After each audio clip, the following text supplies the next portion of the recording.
Esto es algo que me preocupa mucho, porque el acceso a la educación de calidad se tiene que encarecer, ¿no? Al saber cómo funciona nuestro cerebro, podemos comprender el rol de nuestras emociones, podemos saber cómo gestionarlas, podemos saber cómo construir hábitos, y la construcción de hábitos nuevos es lo que nos permite reinventarnos. Eso es una libertad. Todos Sí, por la buena somos adorables, todos. La clave para conocer a las personas es la adversidad, es el conflicto. La emoción es la mejor amiga del negociador y la emoción es la peor enemiga del negociador. No es que no te enojes nunca. La inteligencia emocional nos enseña a encontrar maneras productivas de enojarnos, a encontrar maneras más sanas de manifestar nuestro enojo. Y para ser bueno en algo, tienes que aceptar no ser tan bueno en ello o ser muy malo en ello al principio. Las mentes fuertes discuten ideas, las mentes débiles hablan de otras personas. Cuando nos perdemos, nosotros nos encontramos en las cosas que amamos. Busca la manera de que tu hobby sea tu chamba y tus amigos tus socios. Las historias de supervivencia de nuestros mayores son nuestros manuales de supervivencia, y a su vez los jóvenes nos ayudan a mantenernos actualizados, relevantes. Es un enriquecimiento mutuo. La emoción es el motor, la razón es el volante y el propósito es nuestro combustible, es nuestra fuente de energía. En Hablando de Negocios nos atrae proporcionar información de interés cotidiano. Entrevistamos a expertos de diversas áreas que nos ofrecen un panorama de nuestro contexto, porque todo lo que sucede a nuestro alrededor impacta de una forma u otra en el mundo de los negocios. Hola amigos, amigas, bienvenidos al blog que les trae información interesante. Es el blog Hablando de Negocios. Hoy tenemos como invitada a una amiga. Ella pues nos va a hablar de la neurociencia, del aprendizaje, derechos e inteligencia emocional en el mundo del emprendimiento. Victoria González Calver-Maten. Bienvenida, Victoria, gracias por aceptar la invitación a Hablando de Negocios. Gracias a ti, estoy muy contenta de estar aquí. Muy bien, pues si nos das una semblanza personal de tu preparación para llegar a esto de la neurociencia y inteligencia emocional. Claro que sí. Soy egresada de la Universidad de Monterrey, de la licenciatura en Derecho. De ahí la vocación de servicio y las ganas de ayudar. Es mi alma mater. Me gradué en el año 2006, soy ex-AUDEM 2006. Justo antes fui a la Universidad de Deusto, en Bilbao, España, en donde aprendí la ética de las profesiones jurídicas y la introducción al derecho de la Comunidad Europea, que es una de mis pasiones. Me gradúo y me voy a Francia, a París. Ahí hice un diplomado en lengua y civilización francesa con enfoque en Derecho y Negocios en la Sorbona, de la Universidad Paris I. Y luego fui a la Universidad Paris Dauphine a hacer una maestría en Derecho Internacional y de la Unión Europea de empresas, de los negocios. Después de la Universidad Paris Dauphine, fui a la Universidad de Versalles, ahí hice otra maestría en Derecho Mercantil Internacional y Europeo y métodos alternos de resolución de controversias, ¿no? El arbitraje y la mediación. Estuve varios años ahí en Francia, soy franco-mexicana, fundé Cultura Mexicana en Francia, CMF, una asociación civil que unía a los mexicanos en Francia y que luego unió a varias asociaciones de mexicanos en Europa Occidental durante varios años, por medio de un portal informativo, un portal de conexión. Fui profesora en la Escuela del Colegio de Abogados de París del 2008 al 2012, 2007 al 2013. Y daba clase de Derecho Latino. derecho latinoamericano, derecho español. Y fui profesora invitada también en la Universidad de Du Havre, de la ciudad Havre, en Francia, una maestría muy interesante sobre derecho empresarial en América Latina. Entonces a mí me tocó el panorama mexicano. Me gradué, bueno, regreso, ya tengo 10 años en México y comencé a dar clases en la UDEM en el año 2013, 2014 y años después en el TEC. Entonces he estado en facultades de Derecho y luego entré a la escuela. Más recientemente, en el 2022, empecé a dar clases en la Escuela de Negocios de la UDEM. Ya, qué bien. Pues... Y pues soy perito traductora. Sí, ¿verdad? Multifacética. Sí. Gracias, Victoria. ¿Y cómo nació tu interés por unir el derecho con la neurociencia y la inteligencia emocional? Ok. Cuando yo daba clases en la escuela del Colegio de Abogados de París, notaba que había profesores que no tenían mucha apariencia de abogados. Y me di cuenta que eran profesores de artes escénicas, profesores de teatro que daban la materia de elocuencia, hablar en público, cómo perder el miedo, el pánico escénico, desarrollar esas habilidades verbales. Y con la mediación, cuando en mi segunda maestría, vimos muchos fundamentos y principios muy interesantes sobre la programación neurolingüística para comprender el rol de las emociones. Y una cosa llevó a otra y comencé a leer y a leer y a documentarme hasta llegar a esta nueva fórmula.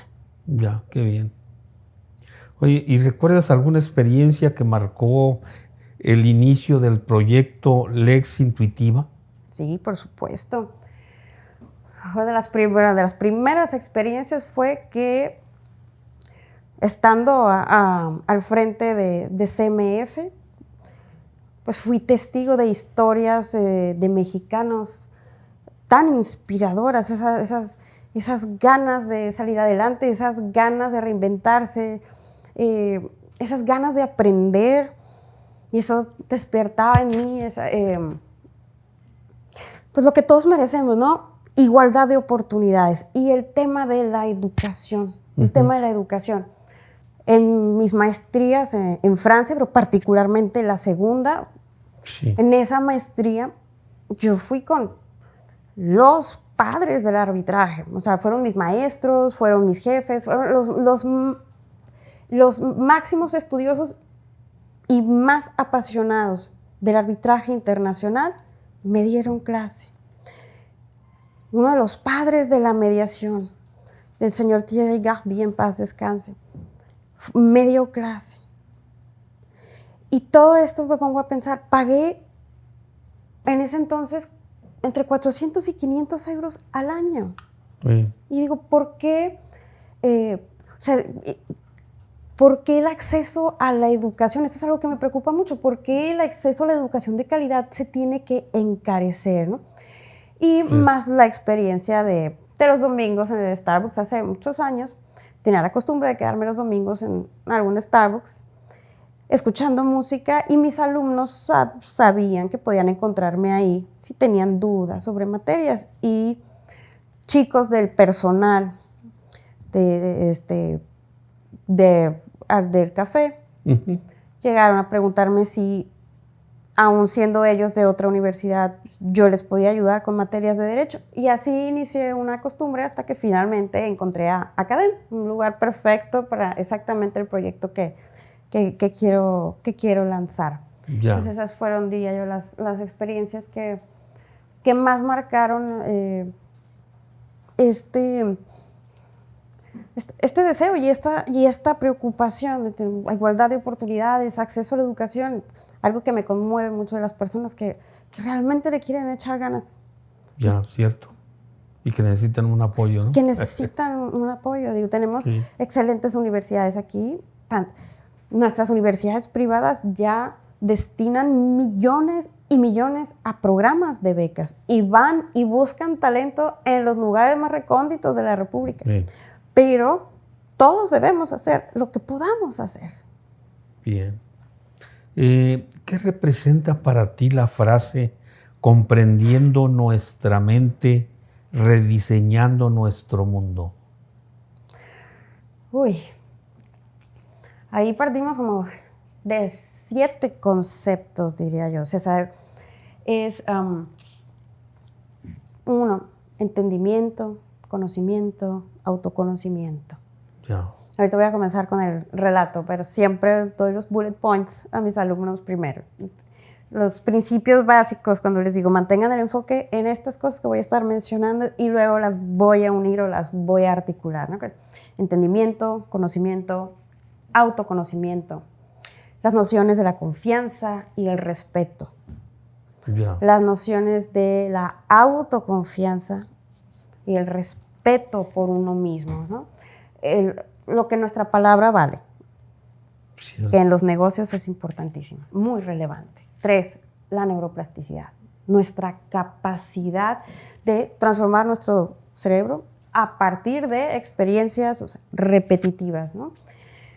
La disciplina interna, la disciplina externa a través de la práctica de la ética, la diferencia entre sufrimiento y esfuerzo, la transformación a través del esfuerzo y a través del placer de crear. Y por último, el enfoque que dice,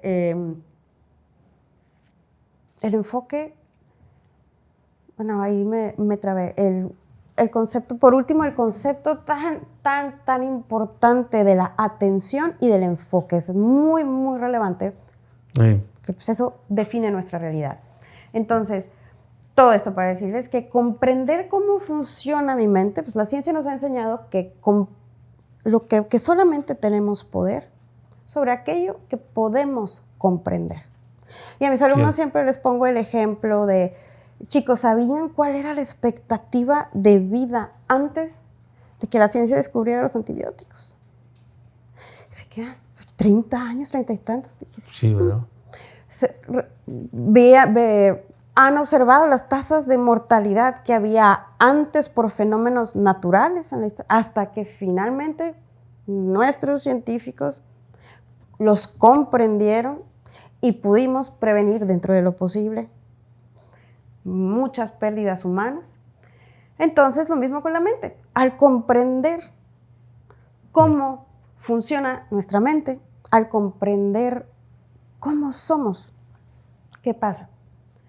Al conocernos a nosotros mismos, identificamos nuestras habilidades clave y sobre todo una fuente de poder, la autoconfianza. ¿Por qué? Porque nosotros confiamos en lo que conocemos, nosotros confiamos en lo que comprendemos.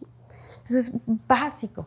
Y ahí, bueno, están las primeras 2 nociones clave, la confianza y el respeto. Es a través de al saber cómo funciona nuestro cerebro, podemos comprender el rol de nuestras emociones, podemos saber cómo gestionarlas, podemos saber cómo comunicarnos, podemos saber cómo construir hábitos. Y la construcción de hábitos nuevos es lo que nos permite reinventarnos. Eso es una libertad fundamental. Entonces, yo sé cómo funciona mi cerebro, yo sé cómo puedo crear hábitos, la neuroplasticidad. Entonces, como ejemplo les digo a mis alumnos, la confianza en uno mismo se desarrolla de la misma manera en cómo nosotros construimos la confianza con los demás. ¿Cómo? Cuando conoces a alguien y ves que dice, que hace lo que dice lo que hace, hay congruencia. Entonces ahí confías. Sabes que, oye, eso es tan importante en la vida personal como en los negocios. Cierto. Tan importante.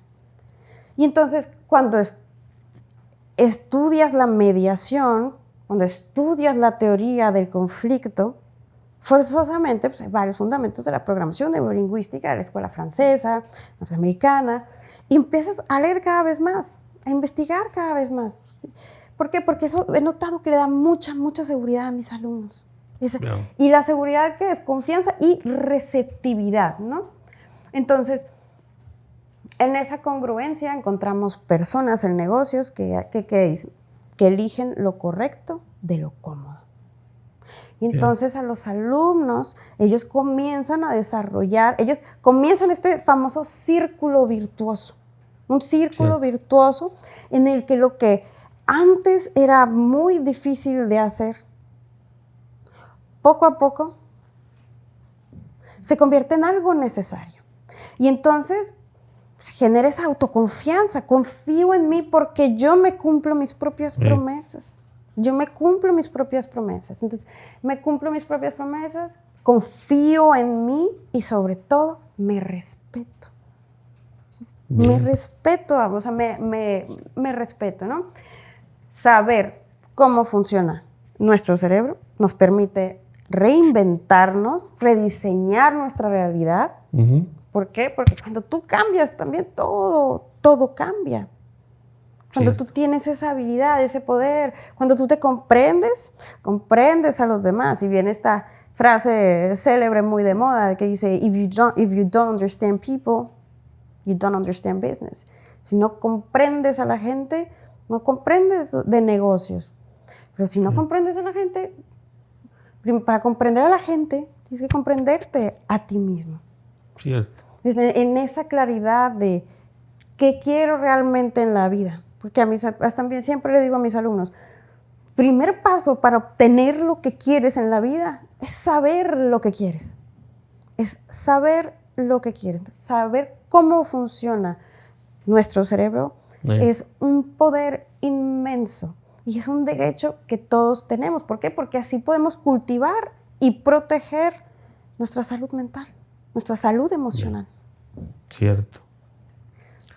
Has sido profesora, eres profesora, abogada, traductora pericial, emprendedora y líder.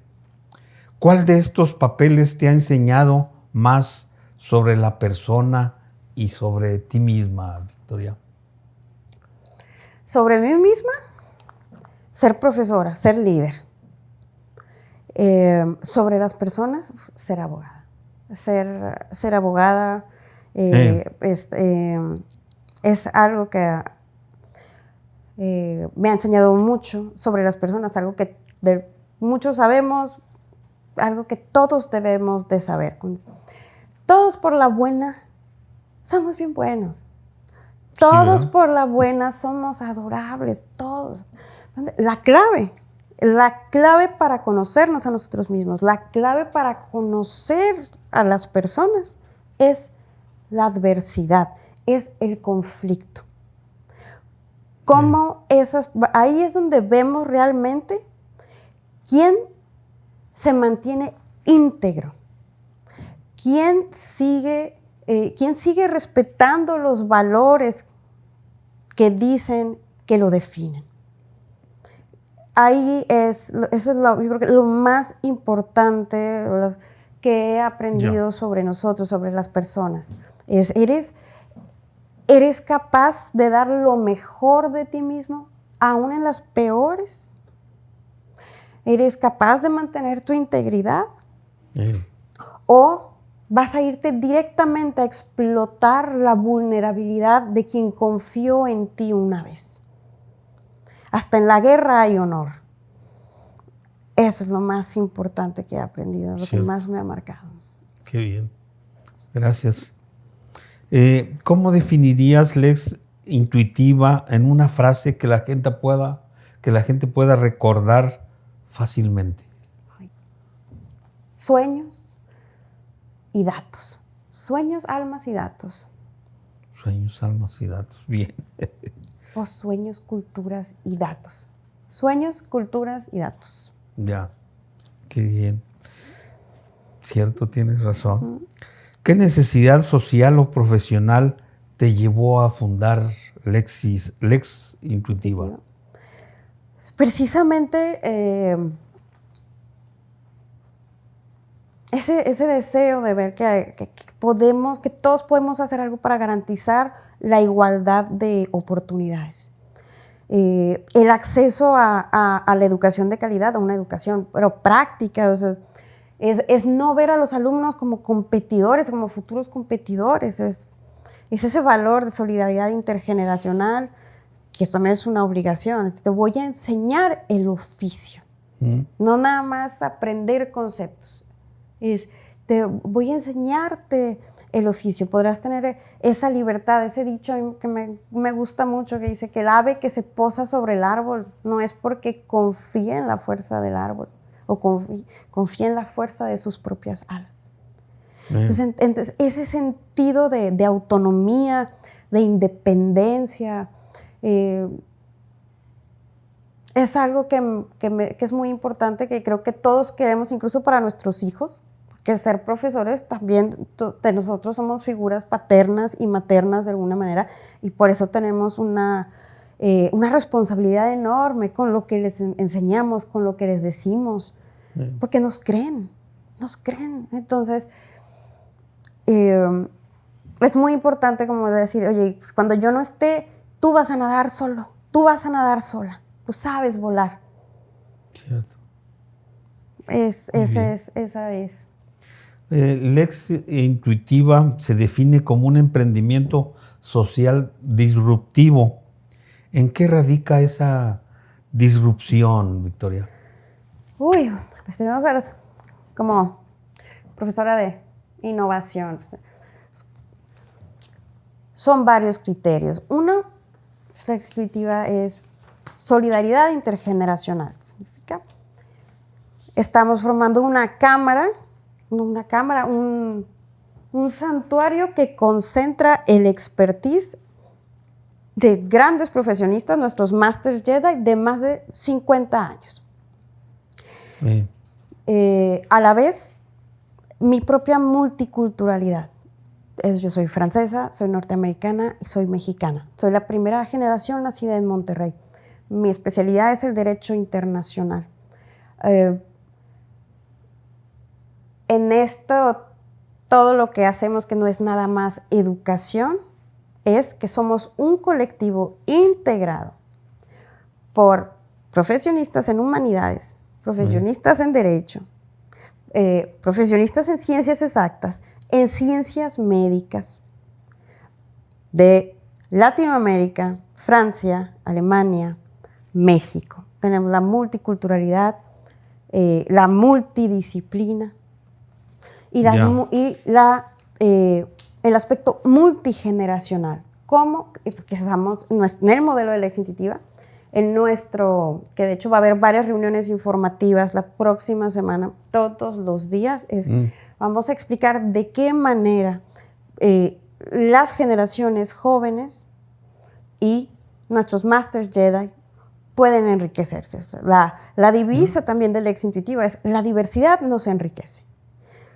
La inteligencia emocional es lo que lo determina. La inteligencia emocional determina si nuestra diversidad o nos enriquece, nos nutre, nos fortalece, nos empodera, o nos destruimos los unos a los otros. Hoy en día tenemos varios líderes que no tienen madurez o inteligencia emocional. ¿Y qué están haciendo? Fomentando el conflicto y la guerra con base en una incapacidad para comprender la diversidad, para aceptarla. Victoria, ¿y cómo puede la neurociencia aplicada al aprendizaje transformar la manera en que enseñamos o aprendemos? Es una respuesta que engloba muchas cosas, pero vamos a hacerlo en lo más práctico posible. El yo poder saber el estilo de aprendizaje y las diferentes habilidades cognitivas de mis alumnos me permite saber cómo enseñarles. Y saber también nosotros cuál es nuestro estilo de aprendizaje. ¿Cómo aprendo mejor? Visualmente. ¿O prefiero escuchar? ¿O prefiero sistemas donde yo me autodirijo? El saber cómo funciona nuestro sistema nervioso, el saber cómo funciona nuestro cerebro, el conocer los procesos cognitivos con la ayuda de profesionales cualificados, lo cambia todo. ¿Y por qué? Porque ahorita estamos en una etapa muy importante. Es un reto para nuestros alumnos. Antes, para nosotros, la educación o, digamos, el concepto de expertise y de competencia está cambiando. ¿Por qué? Porque antes ya no se define como antes de ¿cuánto sabes? ¿Por qué? ¿Por qué? Porque antes se basaba sobre adquirir conocimiento. Antes era vete a la biblioteca y peleate por uno de los 4 libros de consulta que hay, porque no hay Google. O sea, sí, ¿cómo puedo? El mérito, el tesoro era ¿cómo puedo recopilar información? ¿Cómo puedo adquirir conocimiento? Y hoy en día, ¿qué tenemos? Una abundancia de contenido, donde el riesgo también está que los alumnos o el de entretenimiento nos está educando. Eso es peligrosísimo. Y luego, volviendo al punto, tenemos que ayudar a nuestros alumnos y los unos a los otros a desarrollar nuevas herramientas de aprendizaje. ¿Por qué? Porque ahora ya hay tanta información que ya no se trata de adquirir más conocimiento, se trata de saber sintetizar, se trata de saber reconocer patrones, se trata de tener un pensamiento crítico que nos mantenga a salvo de la manipulación o del error, porque en el ejercicio profesional eso puede tener consecuencias muy importantes. Sí, ¿verdad? Muy bien. ¿Por qué consideras que el neuroemprendimiento es clave en el mundo actual, Victoria? Partiendo del hecho de que la neurociencia es lo que, como lo habíamos mencionado antes, nos ayuda a comprender cómo funciona nuestro cerebro con respecto a cómo pienso, cómo siento, cómo me adapto a los cambios. Un ejemplo práctico con mis alumnos es en las clases de innovación. En las clases de innovación, cuando tú le das certeza a la gente, cuando uno está tranquilo, estamos receptivos, ¿no? Entonces, estoy listo, lista para recibir información. Confío en ti. Me da certeza, mi sistema nervioso se relaja. Entonces, lo primero que les digo es, chicos, a nuestro cerebro no le importa que seamos felices. A nuestro cerebro lo único que le importa es mantenernos seguros. ¿Y qué es lo seguro? Lo conocido. Sí, aunque lo conocido no sea forzosamente lo sano, lo mejor, lo más productivo.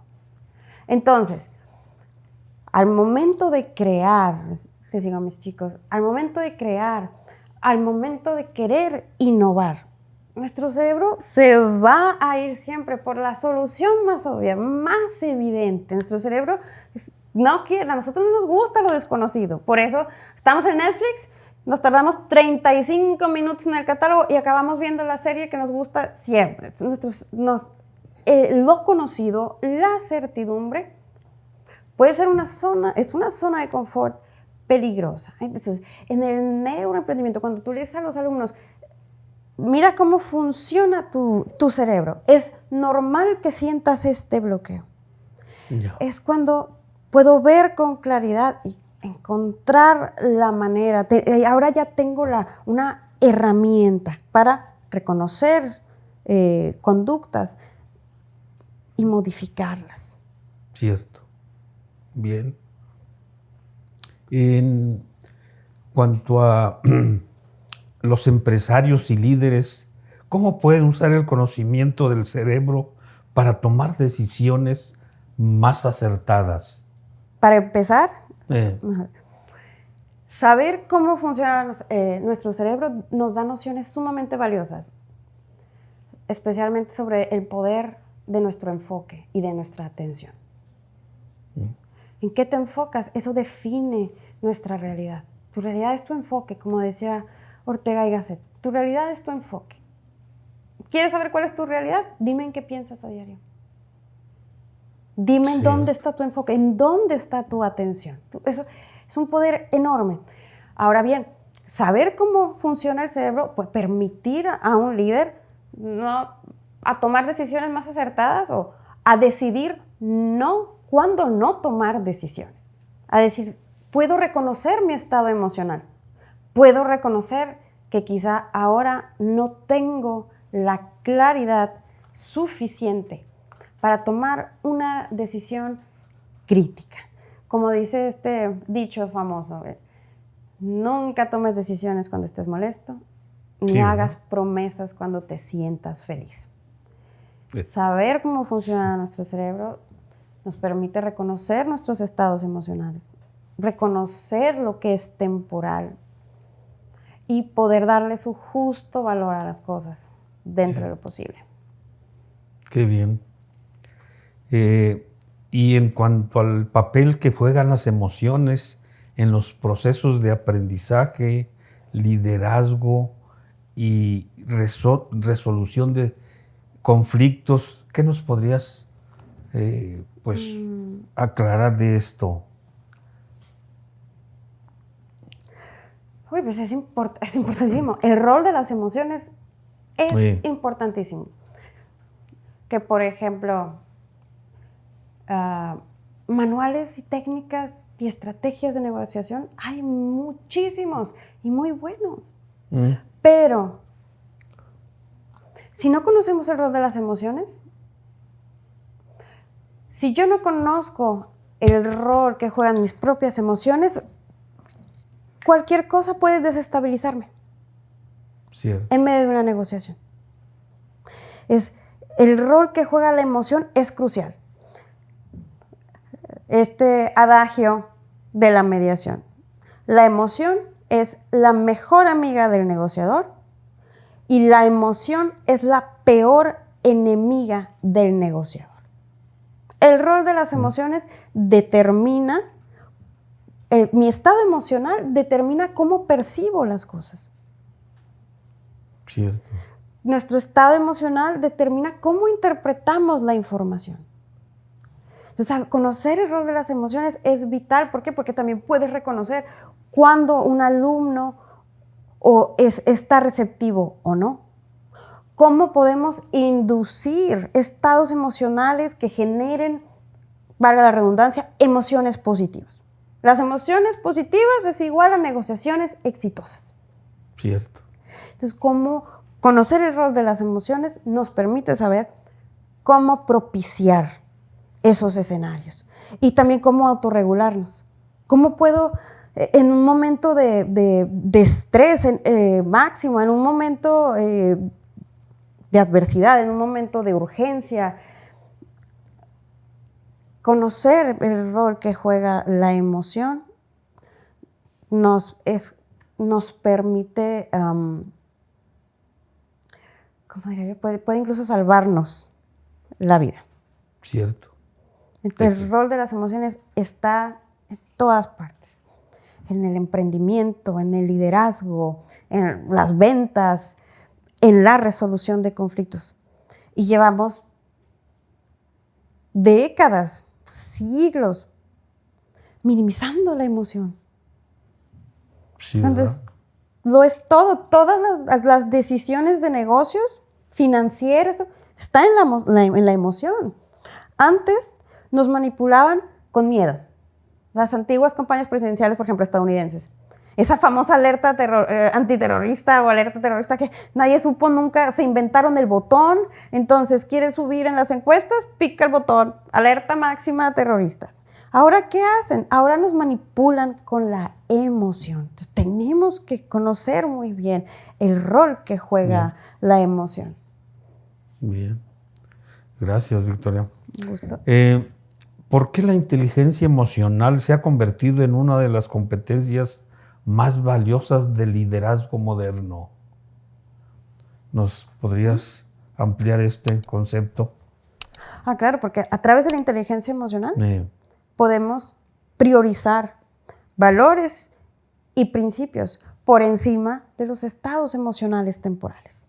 O sea, en la inteligencia emocional previene adicciones, la inteligencia emocional previene crímenes, la inteligencia emocional previene suicidios, la inteligencia emocional previene una rotación constante de personal en las empresas. La inteligencia emocional nos permite vivir en armonía. La inteligencia emocional nos permite ser congruentes, porque una vez más, un verdadero líder, cuando no tiene inteligencia emocional, que tenemos ejemplos muy claros, muy cerca de nosotros en este momento, considera sus deseos y sus caprichos como derechos. Sí, cierto. Y es peligrosísimo. ¿Por qué? Porque entonces los derechos, las necesidades y los derechos de los demás comienzan a tacharlos como agresiones al sistema. Y es donde la tiranía se nos viene encima.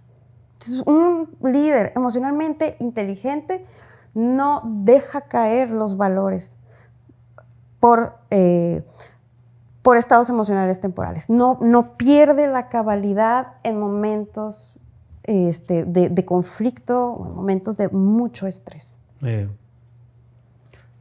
¿Considerarías, ahora que citaste esto de los líderes actuales, como que son poco racionales como eran antes, si hablamos del pasado, ¿verdad? Que ahora son más emocionales, más impulsivos. Uy, creo que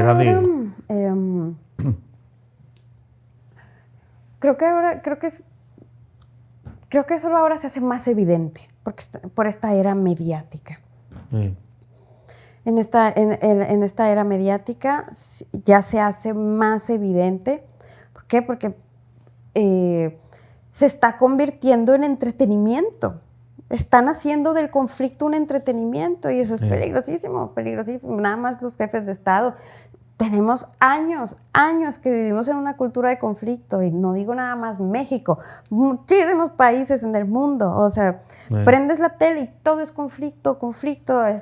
Encontramos risa en el conflicto, maldita marginal, maldita lisiada, y estamos enalteciendo el conflicto. Y entonces, ¿qué pasa? Que nos estamos haciendo adictos a la adrenalina y cortisol. Cierto. Y por eso, cuando estamos en situaciones de tranquilidad o de serenidad, nos sentimos estancados, nos sentimos aburridos, porque como no sabemos cómo funciona nuestro sistema nervioso, como esas hormonas del estrés pueden volverse adictivas, la exposición prolongada a este tipo de situaciones, pues redefinen nuestra normalidad. Y entonces, cuando estamos tranquilos, ¿qué hace el cerebro? ¿Esto es desconocido? ¿Qué es esto? No. Volvamos a la mala vida. Volvamos al pleito. Volvamos al chisme. Volvamos ¿cómo se dice? Volvamos a aquellas relaciones o patrones relacionales que nos mantienen en un estrés constante. Y eso no es pasión. Eso no es pasión. Cierto. En tu experiencia, ¿cómo puede la inteligencia emocional transformar los conflictos dentro de una empresa o una institución? Uy, deja tú transformarlos, los puede extinguir. La mayoría, la gran mayoría, o sea, los previenes. La inteligencia emocional es comprendo cómo funciona, comprendo las necesidades vitales de cada uno, comprendo qué cosas, dentro de lo más general, puedo comprender qué comportamientos o qué actitudes pueden generar emociones positivas o emociones negativas en mi entorno. Puedo reconocer también las conductas éticas o inéticas para evitar perder la confianza de mis compañeros de trabajo. La inteligencia emocional nos ayuda también a reconocer que todos tenemos esta diversidad de percepciones y que al conciliar las percepciones, conciliamos a las personas. En la inteligencia emocional no es que no te enojes nunca. La inteligencia emocional nos enseña a encontrar maneras productivas de enojarnos, a encontrar maneras más sanas de manifestar nuestro enojo. Y que el conflicto, a ver el conflicto como una verdadera oportunidad de conocer más los unos de los otros, comprender más a fondo nuestras necesidades, verlo con estrategia, no tomarnos todo tan personal, ser responsables. Oye, si alguien me pide que me responsabilice sobre un comportamiento, no tener por qué sentirme atacada. ¿Por qué? Porque también sabemos cómo comunicarnos de una manera no agresiva. Hay tanto que seguir estudiando y que seguir aprendiendo. Bien. Victoria, eres perito traductora autorizada por el Tribunal Superior de Justicia de Nuevo León. ¿Qué te ha enseñado esta profesión sobre el poder del lenguaje y la precisión del pensamiento? También. La traducción no es nada más traducir de un idioma al otro. O sea, somos seres lingüísticos. Somos seres lingüísticos. Y, por ejemplo, en el lenguaje inuit de los esquimales hay varias palabras por el color blanco. Blanco nube, blanco nieve, blanco del cielo, cuando va a nevar. Somos seres lingüísticos. Entonces, hay tantas ausencias, digamos, de equivalencias conceptuales directas que es una responsabilidad enorme, porque los traductores no nada más traducen idiomas, traducen culturas. Los mediadores, los conciliadores, los emisarios, ellos también traducen expectativas, tendemos puentes culturales. Es muy, muy importante. Por ejemplo, departamentos interempresas que no se llevan bien, todos sabemos que la falta de armonía afecta mucho la productividad. Claro. Conectar y crear sinergias, eso es clave. Sí, ¿verdad? Y la traducción ayuda. La traducción de lenguajes, de comportamiento, de expresiones. Ya, qué bien. ¿Cómo influye el lenguaje en la manera de que percibimos la justicia, la ética, la verdad? En todo, especialmente en el mundo de la abogacía. ¿Por qué? Porque sí, las palabras construyen ¿qué? Las palabras construyen realidades. Las palabras construyen esas realidades que se llaman narrativas. Y las narrativas, ¿qué pasa? Inducen estados emocionales. El poder de alguien que puede interpretar la realidad de muchas maneras y muy convincentes, y que a la vez genere, es capaz de, ¿sabe cómo generar emociones positivas o negativas? Es un poder enorme, es una responsabilidad enorme. El papel, si me preguntabas, el rol, el papel, es cómo influye mucho. O sea, en estas narrativas o escenarios que creamos, especialmente los abogados, ahí decís quién es el justo, quién es el injusto, quién es el bueno, quién es el malo. Entonces, en la narrativa se diseñan percepciones, emociones, y el nivel de influencia que se puede tener sobre la gente puede ser peligroso. El pensamiento crítico es lo que nos mantiene libres cuando la ética de aquellos que tienen el poder de influir falla. Ya. Y llegar a la verdad, sé que ese es el objetivo. Sí, es que existe una definición de la verdad subjetiva, pero bueno, sí hay valores universales como la vida, como la libertad, como el respeto, entre muchos otros, que sí pueden considerarse como una verdad muy palpable. Bien. En el ejercicio del derecho, ¿cuándo y por qué la intuición puede ser tan valiosa como la lógica o los mismos datos? Muy buena pregunta también. Aunque un ejemplo. En derecho siempre asume siempre que el cliente te va a mentir. ¿Por qué? Sí. Porque los clientes mienten, todos mentimos, por ejemplo, o sea, por pudor, por vergüenza, por temor. Entonces, es muy importante tener esa intuición, poder conectar con el cliente, poder darle la certeza de ese principio máximo de confidencialidad y de lealtad, de, oye, dime la verdad, porque es la única manera en que puedo ayudarte.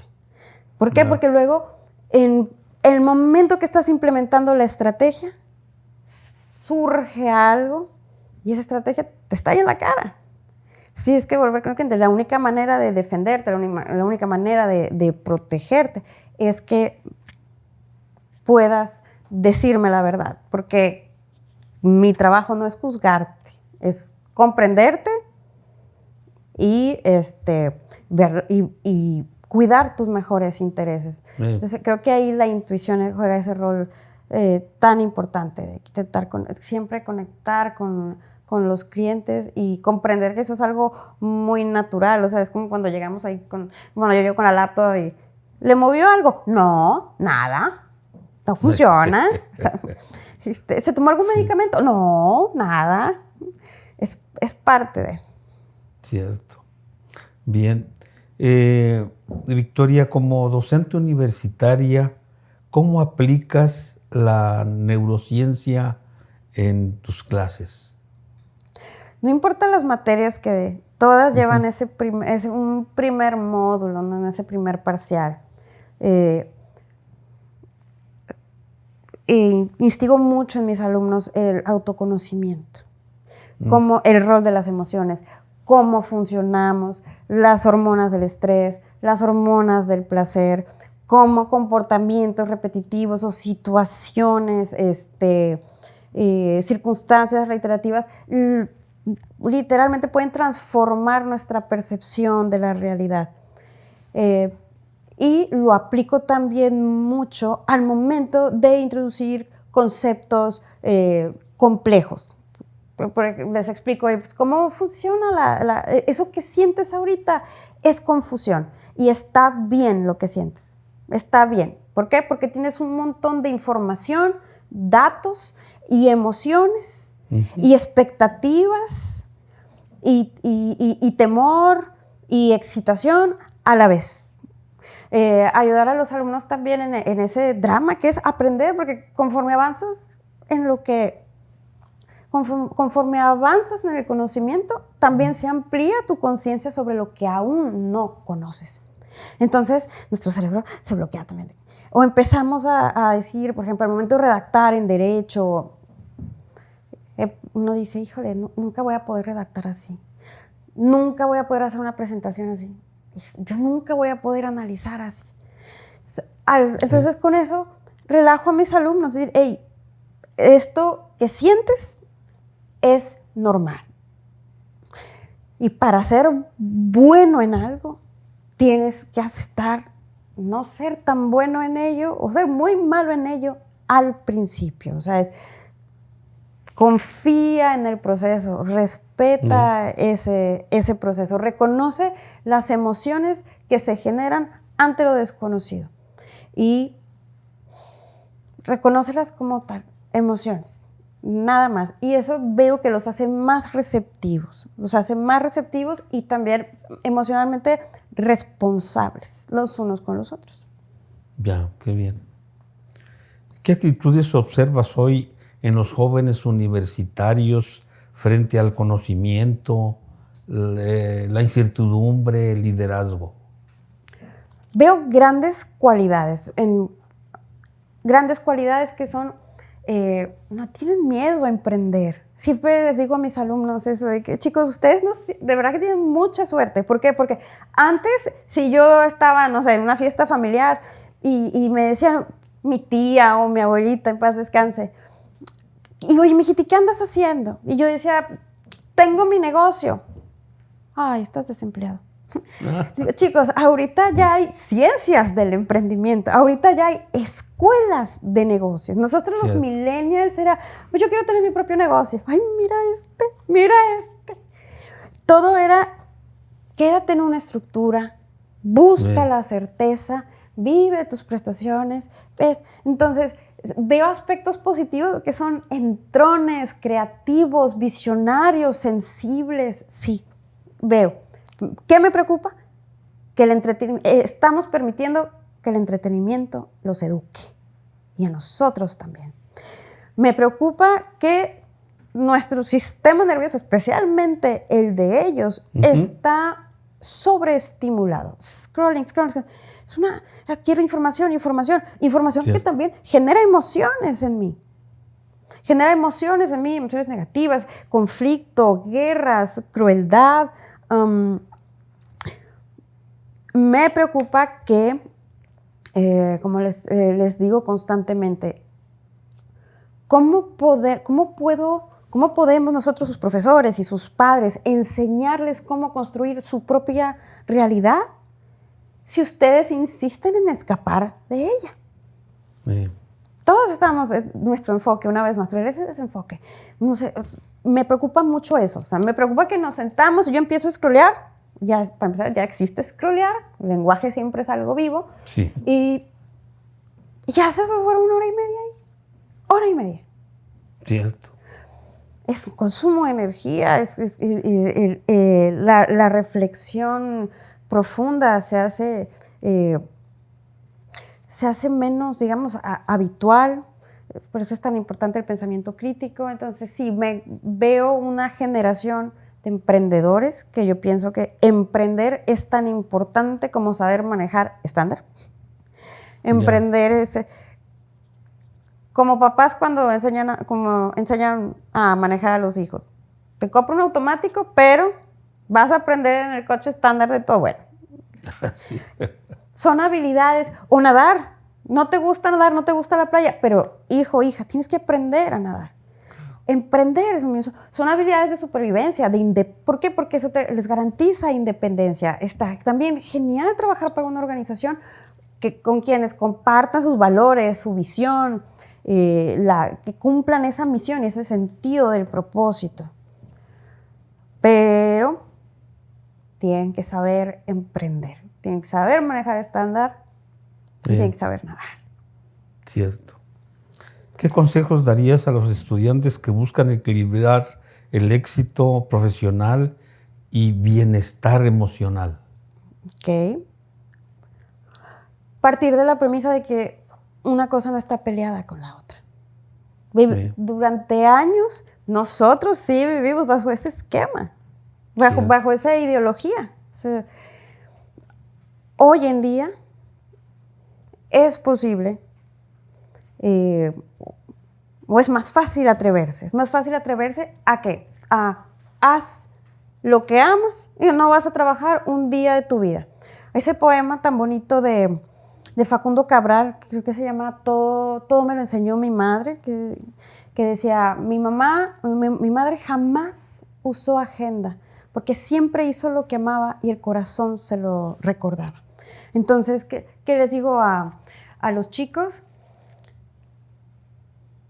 Busca la manera de que tu sentido del propósito, uno puede tener éxito profesional sin arriesgar su bienestar emocional.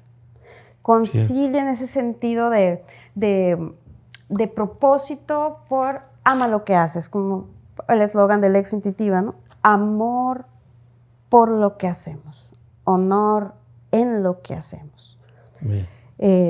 Entonces, que nada más son 2 puntos más que quiero mencionar a este respecto. Es rodéate de personas con quienes puedas crear cosas, ¿no? Ese dicho también tan sabio que dice, las mentes fuertes discuten ideas, las mentes débiles hablan de otras personas, atacan a otras personas, critican. Crea, o sea, rodéate de personas que les preocupe tu bienestar emocional, que les preocupe tu éxito. Pasa tiempo con esos amigos de quienes sabes que también pasan su tiempo pensando en cómo puedes ser más exitoso, y tú haz lo mismo por ellos, y entonces tus amigos se vuelven tus socios, y yo les explico a ellos. También es una de las cosas de la belleza de la intergeneracionalidad. Les digo, oigan, quienes fueron mis profesores en la universidad siguen siendo mis asesores, y luego fueron mis compañeros de trabajo. Y a mi vez, chicos, mis grandes amigos de la universidad, varios de ellos son mis socios ahora, o son amigos de la infancia, tercero de secundaria. Entonces, digo, sean selectivos con sus círculos, sean ambiciosos, y que cada vez que busquen restablecer su bienestar emocional, nosotros nos encontramos, cuando nos perdemos, nosotros nos encontramos en las cosas que amamos. Cierto. Y entonces, eso busca la manera de que tu hobby sea tu chamba. Y tus amigos, tus socios. Lo ideal. Lo ideal. Muy bien. Han mencionado la solidaridad intergeneracional empresarial. ¿Podrías explicar brevemente su importancia hoy? Claro, pues uno de los pilares más fuertes de la Ex-Intuitiva es trabajar en el frente de la discriminación por edad, por el edadismo, ese descarte tan irracional que hay cuando los profesionistas pasan 50 años. Cuando logramos una armonía en las relaciones intergeneracionales, yo le llamo como que ese milagro de las máquinas del tiempo. Bien. Vives otros tiempos a través de alguien, y eso puede ser fascinante y sumamente enriquecedor. Las historias de supervivencia de nuestros mayores, son nuestros manuales de supervivencia. Todas esas historias de lucha, esas historias de perseverancia, esa experiencia puede ser el manual de supervivencia de los jóvenes. Y a su vez los jóvenes nos ayudan a mantenernos actualizados, relevantes, a comprender y a seguirnos adaptando en un mundo que cambia constantemente. Es un enriquecimiento mutuo. Es algo tan valioso. Sí, ¿verdad? También abren camino los jóvenes luego que no hemos observado los no tan jóvenes, ¿no? Claro, sí, yo también ya llegué a ese de, a ver, mijito, ¿cómo le haces? Y dije, ya, yo también ya estoy en esa fase, sí, el tema de la tecnología, la flexibilidad o nuevos conceptos, su juventud. Si nosotros tenemos la humildad, nuestros alumnos son nuestros mejores maestros también. Ya, bien. ¿Qué impacto te gustaría que dejara la Ex-Intuitiva en las próximas generaciones? Legados empresariales familiares sólidos, duraderos, redes de colaboración duraderas, una cultura o una conciencia muy normalizada de que solamente, nos enriquece la diversidad. Buscar la diversidad de culturas, la diversidad de pensamiento, normalizar el hecho de que ser una persona inteligente, emocionalmente inteligente, es estar dispuesto siempre a cambiar de opinión. Cierto. Y sobre todo que el conflicto no es negocio. El conflicto no es negocio. Sí, ¿verdad? No lo es. Podríamos decir que una guerra no es negocio, pero destruye mucho más que lo que construye, ¿no? Exacto, y es una manera triste y desproporcional de aprender. Por eso, Europa, a mí me fascina el sistema legislativo del derecho comunitario. Todo ese esfuerzo de tantos países de armonizar legislaciones para poder lograr uniones políticas, monetarias, aduaneras. Pero ¿cómo llegaron a eso? A mí nunca se me va a olvidar la primera frase de mi profesora cuando estábamos en el País Vasco, que aparte con ese acentito español, sí se escuchaba como la introducción de una película épica, ¿no? Que dice, al final de la Segunda Guerra Mundial, todos los europeos miraron a su alrededor y vieron la devastación, y vieron la muerte, y vieron la hambruna y la enfermedad, y dijeron, esto no puede volver a repetirse.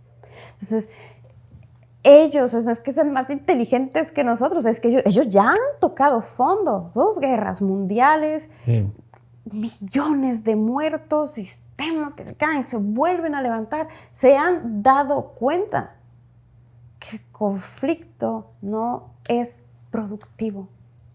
Sí. No es productivo.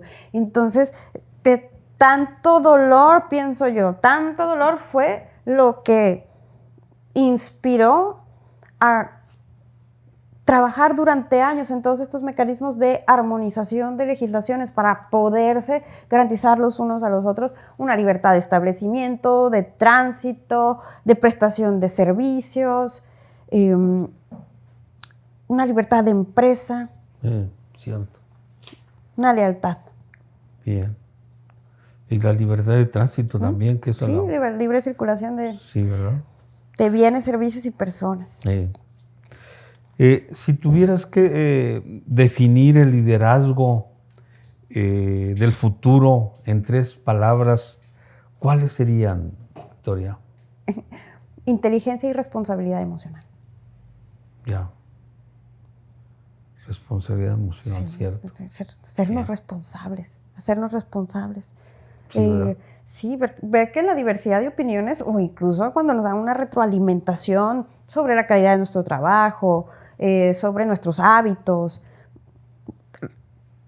tomarlo de manera responsable, de manera honorable, de manera madura. Cierto. Permitirnos aprender de la retroalimentación constructiva, de la crítica constructiva. Bien. ¿Qué papel juegan la compasión y la ética en los negocios contemporáneos? Lo es todo. Las buenas prácticas de negocio, los sistemas, los ecosistemas de negocio de los países de primer mundo están basados en estándares éticos. Lo es todo. ¿Por qué? Porque eso genera confianza. Eso genera confianza. Yo confío en la marca que compro, yo confío en la persona con quien hago negocios. Lo es todo. La ética es muy importante, la certeza jurídica es muy importante. ¿Qué pasa cuando nos sentimos en riesgo? Nadie invierte. La incertidumbre para, la productividad. La ética es sumamente importante, la compasión, la empatía. Una persona, ¿cómo diríamos? La capacidad de compadecernos, la capacidad de considerar a los demás, es también lo que determina la inteligencia de una persona. Cierto. Muy bien. Pues ya estamos terminando, ya se nos agota el tiempo de esta entrevista. ¿Qué mensaje quisieras dejar a nuestra audiencia de Hablando de Negocios sobre la importancia de unir mente, emoción y propósito? Ay, qué buenas preguntas, de verdad. Luego vengo otra vez. Perfecto, está perfecto. ¿Por qué? La emoción es el motor. La razón es el volante. Y el propósito es nuestro combustible. Es nuestra fuente de energía. Cierto. El propósito. Esa sería mi respuesta. Gracias. Gracias. Pues gracias por participar en Hablando de Negocios. ¿Tendrías algo que agregar a todo esto que ya hemos comentado?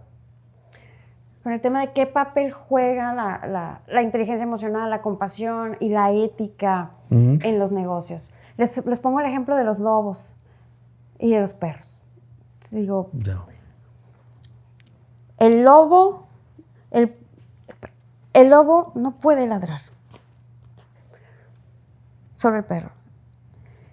El lobo no puede vivir con el ser humano. El perro es leal, cariñoso, fiel, empático. Los animales pueden sentir nuestros estados emocionales. Entonces les digo, ¿quieres distinguir lo salvaje de alguien o de algo que ya evolucionó? Capacidad para comunicarse, capacidad para comprender a los demás o considerarlos o mostrar bondad. Cierto. Eso es lo que distingue a líderes natos de cavernícolas ricos. Bien. Gracias, Victoria. Gracias, Edu. Gracias, amigos. Gracias, amigas, por